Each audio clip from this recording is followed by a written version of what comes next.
ଶାଖାଟି ଘনীଭୂତ ହୋଇ ଗୋଟିଏ ସିଭିयर cyclone storm अर्थात प्रबल घूर्णिबात्याରେ ପରିଣତ ହୋଇଛି आज सकाळे ଏବଂ ଏହା କ୍ରମଶଃ ଉତ୍ତର ଉତ୍ତର ପଶ୍ଚିମ ଦିଗରେ ଗତି କରୁଛି। କାକିନାଡା ପାଖରୁ ପ୍ରାୟତଃ 240 କିଲୋମିଟର ଦୂରରେ ଅଭିକେନ୍ଦ୍ରୀଭୂତ ଅଛି। ଏହା ଆଜି ସନ୍ଧ୍ୟା ଏବଂ ରାତ୍ରି ମଧ୍ୟରେ ଉପକୂଳ ଅତିକ୍ରମ କରିବ ଗୋଟିଏ ପ୍ରବଳ ବାତ୍ୟା ହିସାବରେ अर्थात सिवियर साइक्लोन स्टर्म हिसाବରେ काकिनाडा पाखरे एवं तार पवन बेग रहिबो 90 ରୁ 100 किलोमीटर प्रति घंटा दक्षिणेश्वरे 110 किलोमीटर प्रति घंटा।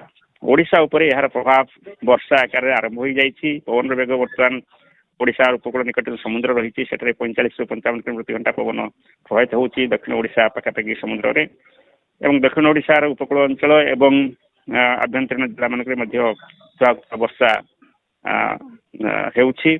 धीरे धीरे वर्षा परिमाण बढ़िबो एवं आमे जो पूर्वानुमान करिथिलु से पूर्वानुमान वर्तमान अपरिवर्तित रही अर्थात आज एवं काली सबुठ अधिक वर्षा रहिबो ओडिशा रे एवं केतेक जगह रे प्रबल अतिप्रबल वर्षा हेबा सहित अल्प केतेक जगह रे दक्षिण ओडिशा जिल्ला रे अत्यंत प्रबल वर्षा हेई पारे। पवन बेग जहाँ कहितला आमे आगु से बजाय रखिछु 60 ରୁ 70 किलोमीटर प्रति घंटा।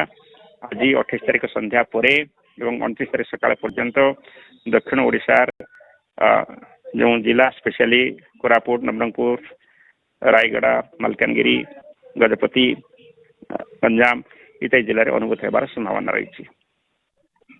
जदि आम देखा जे लैंडफॉल बा स्थलभाग छुईबा प्रक्रिया प्राय केते बेलुठु आरंभ होबा बोली आमे कहि परिबा? संध्या परे संध्या रु राति मध्यरे माने संध्या हमर आरंभ मन 6टा राति 12टा भितरे हमर लैंडफॉल हबो एवं से लैंडफॉल प्रक्रिया मत किस समय तक चाली रहे तेणु आम कौ संध्या एवं राति मध्य। सर वर्तमान बात्यार चतुर्पार्श्व देखा जो भाव में बादल आच्छादन रही देखा जाता प्रबल वर्षा कराइब उपकूल ओडिशार चित्र सार केमती जदि कहबा रहिबो दक्षिण ओडिशा को व्यतीत उपकूल रे केमती वर्षा रहिबो?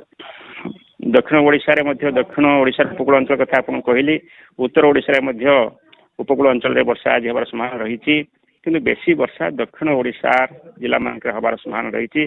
उत्तर ओडिशा रे आइसोलेटेड प्लेसेस रे heavy to very heavy rainfall मध्य हेई पारे।